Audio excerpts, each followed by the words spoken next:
An economic expert. Jim Jordan, yeah, and you want to talk about the economy, and I know you're very good at it. So you heard this report. Here, even the IMF is criticizing us. I mean, there's not exactly supply-siders over there. You got this guy from Penn Wharton model, no supply-siders there.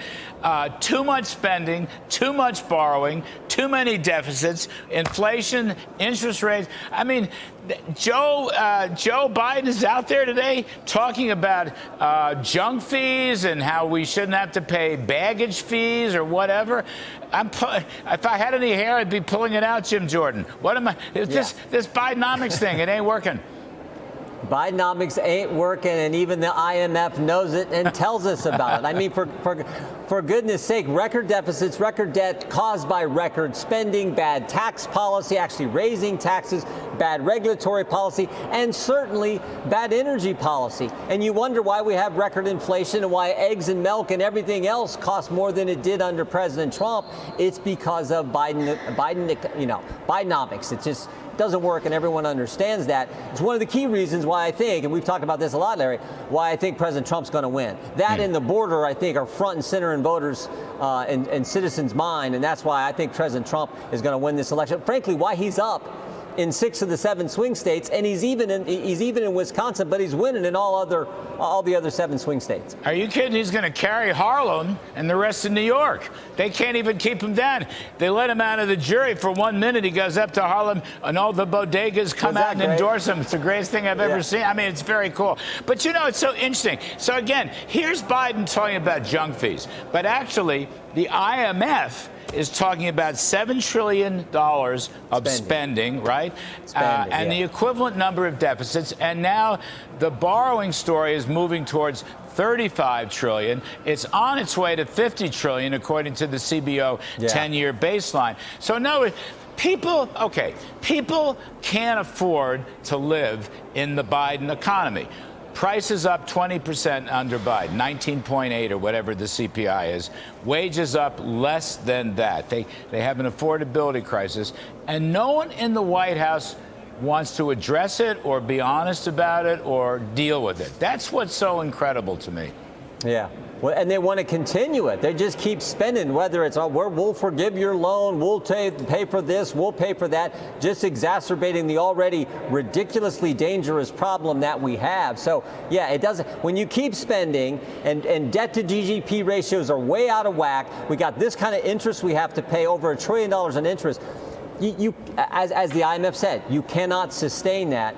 Again, when we had President Trump, real wages and your tax policies and President Trump's tax policies, real wages were up for across the population, all demographics in our population. Real wages were up, real income was up, more take-home pay, prices down. I mean, it was humming along. And then, of course, we got what we have now with Joe Biden. Poverty down. Lowest unemployment rate for minorities. Biden lies about this all the time. He just does. He lies about it all the time. But people are smarter, and you are right. Here's another one for you.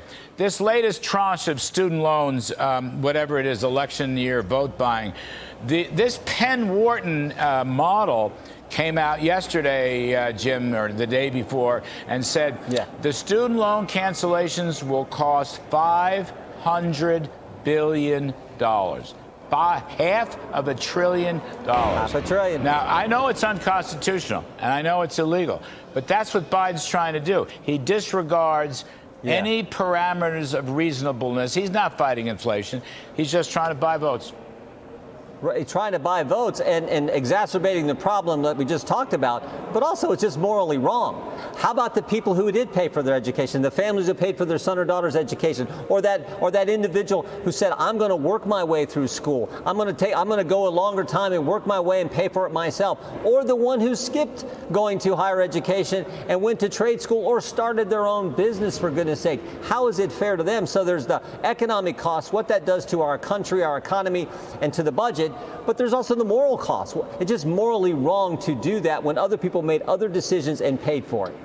So, all right, let's just a couple more things. First of all, Speaker Johnson was on the show last night. He went through his paces about the new foreign funding bill attached with a border bill. What do you make of it, Jim Jordan? Can this package get through? I think it can. I'm not a big fan of the structure. I'm 100% for helping Israel. I'm going to vote to help our dearest and closest ally, the state of Israel. The segment you had on with Professor Dershowitz, I thought was very telling, just how bad it is in some of these college campuses, the anti-Semitism and everything else. That is so wrong. So we need to help Israel, our dearest and best friend. I'm going to vote for that. Then they're going to put this package back together after we have these individual votes, and then we'll see how it goes. But yeah, I'm for helping Israel, not so much for the Ukraine issue. I think we should be focused on fixing our border before we send a bunch more money to Ukraine. Amen. TikTok is in there. Can we sell TikTok? Should we sell TikTok? I voted for the bill when it was here, and I got to tell you, Larry, I walked to the floor, and it was a tough call because we've had so much of this Congress where we focused on the censorship effort and what government was doing, pressuring tech to take down speech.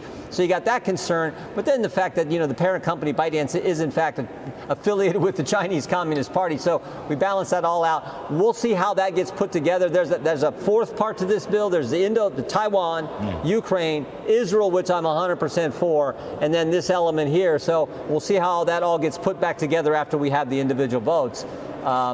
We haven't really seen all that yet, so how that fourth part will be put together. Joe Biden keeps there. You hear these rumors, reported from Axios and Politico, whispers from the White House, that Biden is going to exercise some executive authority. I've heard him now for a month. I don't see anything. He's got authority, as you know. What is it, 212F and 287G? Yep. He could have closed down the border. He could have enlisted help from police forces across the country.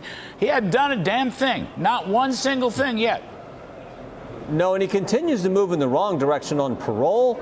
And we released a study earlier this week that shows that, they created this problem, and then they go train ICE agents to, now you don't want to detain certain people, you don't want to deport certain people. Even we had testimony, even people who have been guilty of larceny and theft are allowed to be released into the country. And you wonder why we have all these tragic situations happening to Americans. Of course, the one most recently, most tragic was Laken Riley, what happened to her. And we've tried to get the files on all these individuals, and the Mayorkas and the DHS won't share them with us. So we're still trying to get that information. But we released an interim report yesterday spelling out how serious this problem is. Last one, Jim Jordan, and thank you for your time, as always.